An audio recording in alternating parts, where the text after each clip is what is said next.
ある日 VR MMORPG にログインするとそこは異世界だった After fanatically playing the Vremo World Fantasy Online for almost a year, the shut-in yet relatively affluent 15-year-old Yuna receives a bear costume from the game's administrators.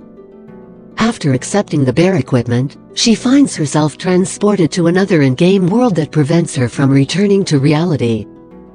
Confused and unable to log out, Yuna sets out to explore this new environment. Undeterred by this change in her life, Yuna decides to take on the role of an adventurer. 本が読みたいの。本って何？本屋が存在しないのに本が手に入るわけがない。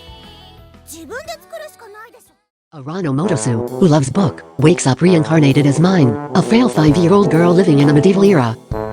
She tries to find something to read, only to become frustrated by the lack of books at her disposal. Without the printing press, books have to be written and copied by hand, making them very expensive. As such, only a few nobles can afford them, but this won't stop Mine. She will prove that her will to read is unbreakable, and if there are no books around, she will make them herself.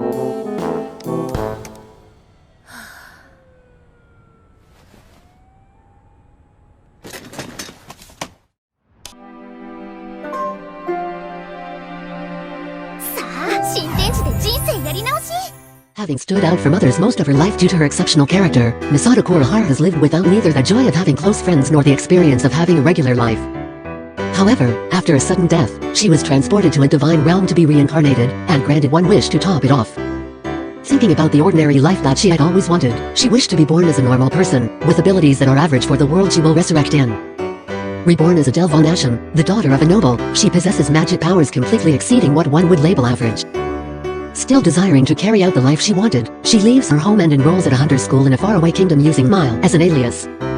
However, try as she might to hide her overpowering potential, attaining her goal will be difficult, especially when facing against the crazy situations that ensue.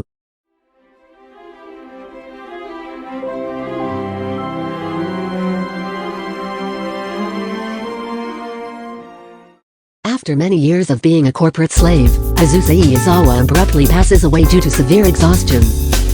Seemingly headed for the afterlife, she meets a goddess who bestows her with immortality alongside a peaceful life in another world. There, Azusa enjoys her days tending to her farm, protecting the nearby village, and killing about 25 slimes per day, a routine that continues for at least 3 centuries. However, this rather monotonous cycle begins to change when Azusa suddenly finds out that she has reached level 99, the maximum possible level, from slimes alone. Despite desperately trying to hide this fact in fear of ending her slow life, rumors of her strength spread nevertheless. Soon enough, various people throughout the continent, like the dragon Leica and the elf Lakara, start to appear at her doorstep, some seeking a battle, others asking for her assistance. Meeting friends and acquaintances, who soon become family, Azusa finds she can live a life far better with others than when she was alone. 私は怖くないクマだよ